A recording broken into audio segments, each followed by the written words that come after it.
Bonjour, alors aujourd'hui nous sommes à Septem, en route pour Vienne, mais nous commençons par vous faire découvrir le petit château de Septem. J'ai garé la voiture en plein centre-ville. Ainsi nous passons devant une petite église romane, le long de maisons pour rejoindre le château. Ce n'est pas bien loin, mais je sens qu'Émilie fatigue déjà un peu. C'est sa première journée de randonnée, ce qui est, somme toute, normal. Malheureusement pour nous, quand nous arrivons au château, force est d'avouer qu'il est bien fermé. Nous revenons donc sur nos pas en empruntant un autre chemin qui passe le long de la rivière, qui est fort charmant.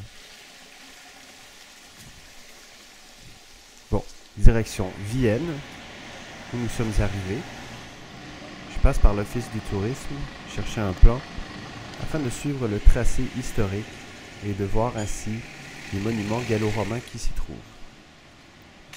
Nous passons devant une ancienne église où reposent plusieurs vestiges gallo-romains dans sa cour.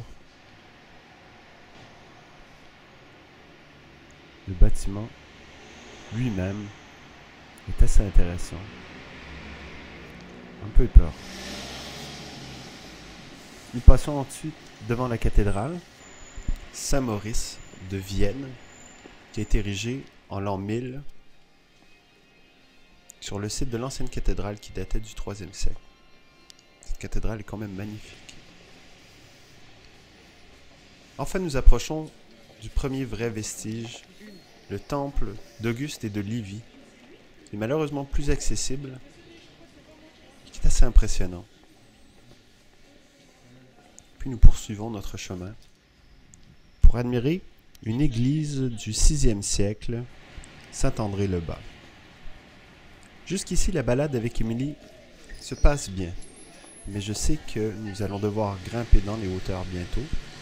Entre-temps, nous passons devant la fresque du théâtre, un chef-d'œuvre dans son propre genre. Nous voici donc en direction du théâtre. Il faut monter des marches pour y arriver, puis il faudra en montrer davantage pour le visiter. Ce théâtre était le plus grand de la Gaule, avec ses 13 000 sièges et son odéon. Il est véritablement unique en France. Aujourd'hui, il accueille le Festival de jazz de Vienne et de nombreux concerts.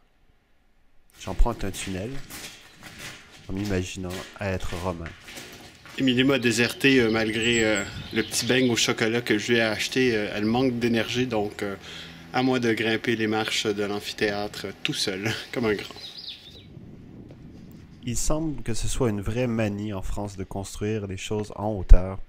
Et me voici encore en train de grimper des marches, admirer la vue et poursuivre mon chemin. Comme vous voyez, je manque aussi un peu d'énergie. J'aurais peut-être dû manger un beigne au chocolat, mais au moins je peux admirer la vue de la ville. C'est franchement spectaculaire. Dernier point d'intérêt, les jardins de Cybèle, où l'on retrouve de nombreuses preuves de bâtiments romains. Émilie aime beaucoup cette table de ping-pong en pierre.